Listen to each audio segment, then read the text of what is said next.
Bismillahirrahmanirrahim. Assalamualaikum warahmatullahi wabarakatuh. Halo sahabat Wijaya dimanapun Anda berada, semoga kita semua selalu dalam keadaan baik dan sehat. Amin, Allahumma amin. Terima kasih kepada yang sudah support dan mendukung channel ini. Dan saya ucapkan banyak-banyak terima kasih kepada yang sudah like, komen terbaik, dan subscribe. Dan yang belum, silahkan like, komen terbaik, dan subscribe. Dan jangan lupa nyalakan loncengnya atau tanda notifikasi agar tak ketinggalan info atau liputan video kami yang terbaru.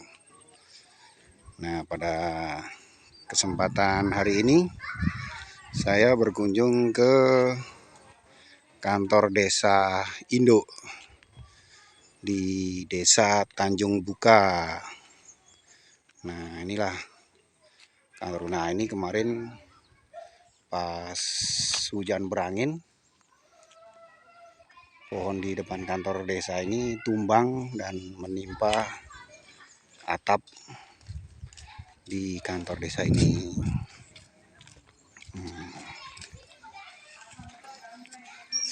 Nah, mari kita tengok ke dalam. Kita akan temui Pak Kades. Kita akan bincang-bincang dengan Pak Kades. Nah, ini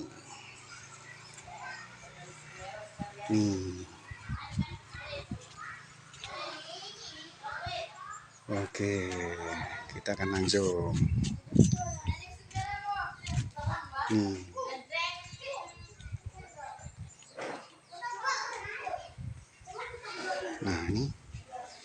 nah ini kalau kesini,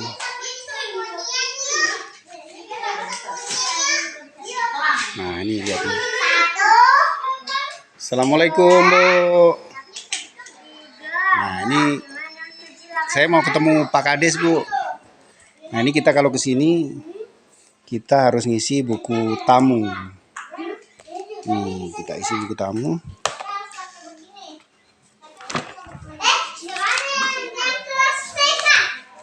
Nah macam begini.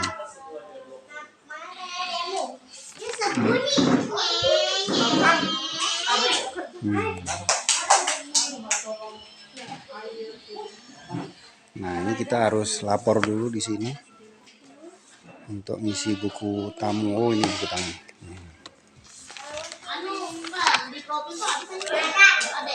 Nah ini kita isi dulu keperluannya, baru kita sampaikan. Nah ini Bang Pang, sang operator speed. Assalamualaikum Pak Muglis.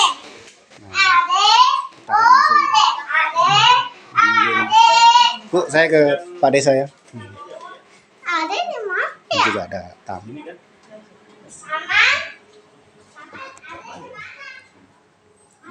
Nah, kita langsung temui beliau. Assalamualaikum. Waduh, assalamualaikum Pak. Nih, wah ini ada Pak Helmin juga, Pak Ruben. Wah. Assalamualaikum Pak. Ini mohon maaf ini bisa ganggu waktunya sebentar untuk bisa kita bincang-bincang Kak Pak. Nah, inilah saudara-saudaraku semua. Kita coba bincang-bincang sama beliaunya, Pak Kades Desa Tanjung. Nah, ini penampakan beliau nih, Pak Kades Tanjung Buka. Pak, boleh kenalan dulu ke Pak? Tapi gambarnya kayak kurang jelas. Nah, ini. Nah, oke lah Pak. Pak, kenalan dulu dong Pak. Nah, ini nama saya Sukardianto, tuh strukturnya. Oh iya, kita lihat di struktur dulu lah. Ini beliau Pak Kadesnya. Nah, oke lah Pak, kenalan dulu sama netizen kita ini Pak. Halo. Oke, nah ini Pak Kades saya yang fenomenal sekali saudara-saudaraku. Beliau inilah yang kami berharap bisa untuk membantu pembangunan di, utamanya saya sebagai warga 10, pembangunan di SP 10. Dan juga untuk umumnya warga Tanjung Buka ini Pak. Nah kalau boleh tahu ini program-programnya desa ini apa saja ini Pak?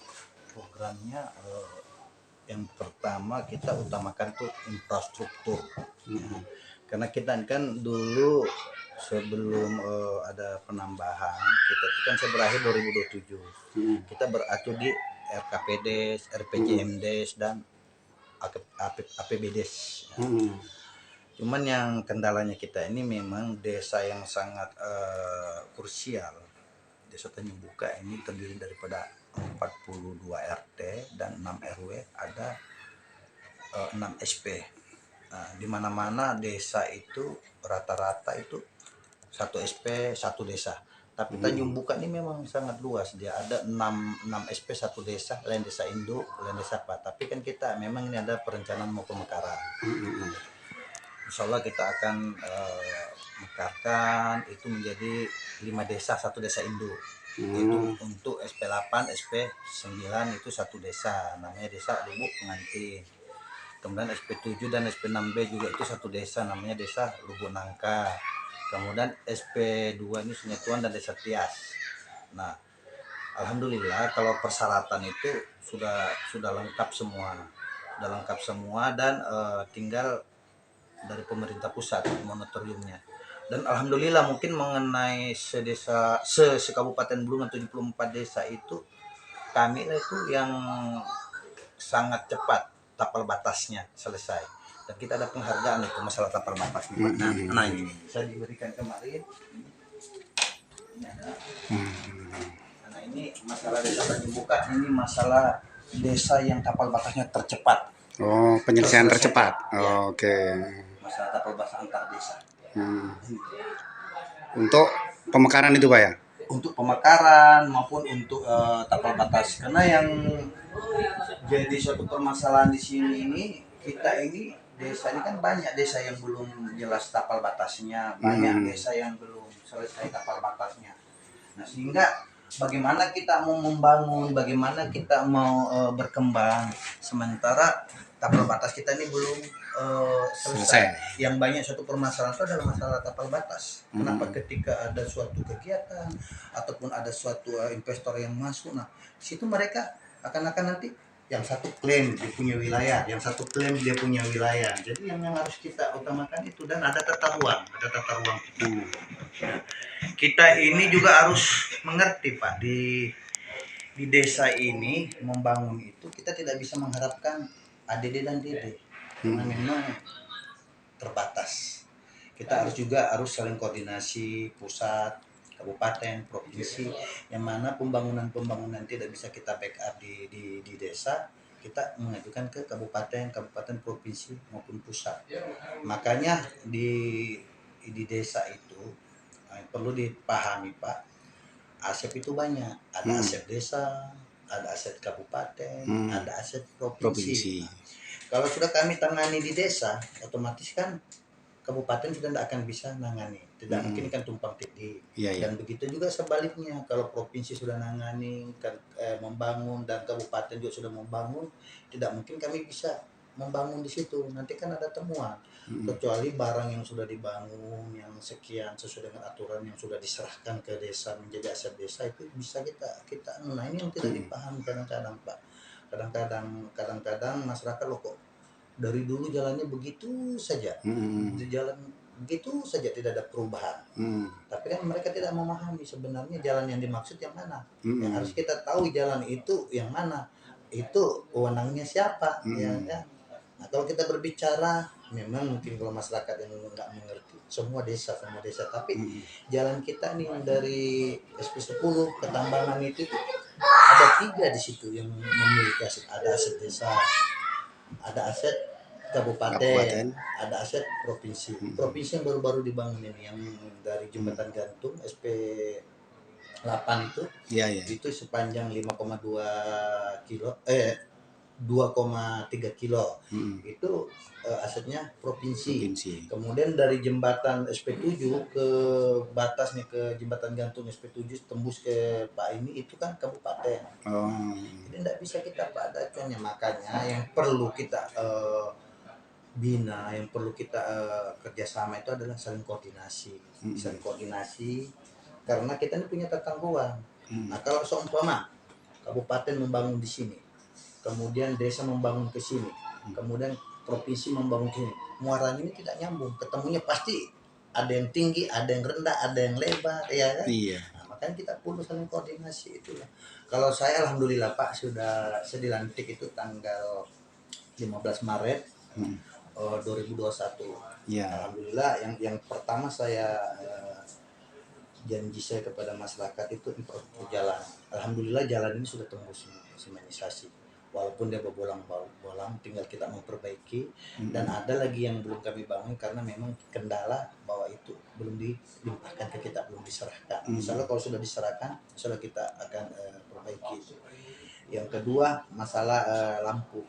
Iya, iya. Lampu alhamdulillah SP8, SP9 dan SP10. SP10 alhamdulillah sudah hidup. Mungkin itu juga SP yang tercepat. Iya, iya. Karena belum ada 5 tahun sudah teraliri lampu. Iya.